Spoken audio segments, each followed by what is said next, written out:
नेपाल डिस्टिलरिज प्रालीद्वारा उत्पादित रम खुकुरी 3X ले अन्तर्राष्ट्रिय प्रतियोगितामा स्वर्ण पदक जितेको छ। लन्डनमा भएको लन्डन स्पिरिट प्रतियोगितामा रम समूहतर्फ 94 अङ्क हासिल गर्दै स्वर्ण पदक जितेको हो। प्रतियोगिता अन्तर्गतका 3 विधाहरू गुणस्तर, गुणवत्ता र प्याकेजिङका दृष्टिकोणमा मदिरा उद्योगका ख्यातिप्राप्त दक्ष निर्णायकहरूले अन्य उच्चकोटिका प्रतिस्पर्धी रमहरूको दाँजोमा नेपाली उत्पादन खुकुरी रमलाई 100 मध्ये कुल 94 अङ्क प्रदान गरेका थिए।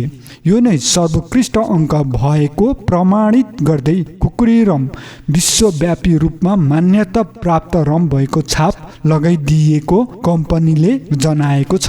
यसभन्दा अघि खुकुरी रमले अन्तर्राष्ट्रिय रम उत्सवमा जितेको पुरस्कारसँगै अन्तर्राष्ट्रिय स्तरमा प्राप्त गरेको यो एक अर्को पुरस्कार हो।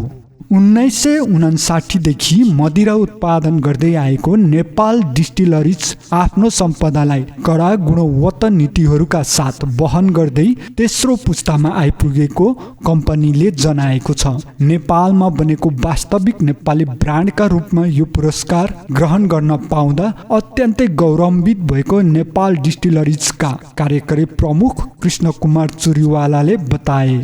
प्रसिद्ध मिक्सोलोजिस्टहरू, विशेषज्ञहरू, उत्पादकहरूबाट अन्तर्राष्ट्रिय रूपमा मान्यता प्राप्त गर्नुले हिमाली राज्यबाट विश्वव्यापी रूपमा सबैका लागि उत्कृष्ट मदिराहरू बनाउने हाम्रो कला र उत्कृष्टताप्रतिको हाम्रो प्रतिबद्धतालाई अझ बल पुर्याएको चुरीवालाको भनाइ छ।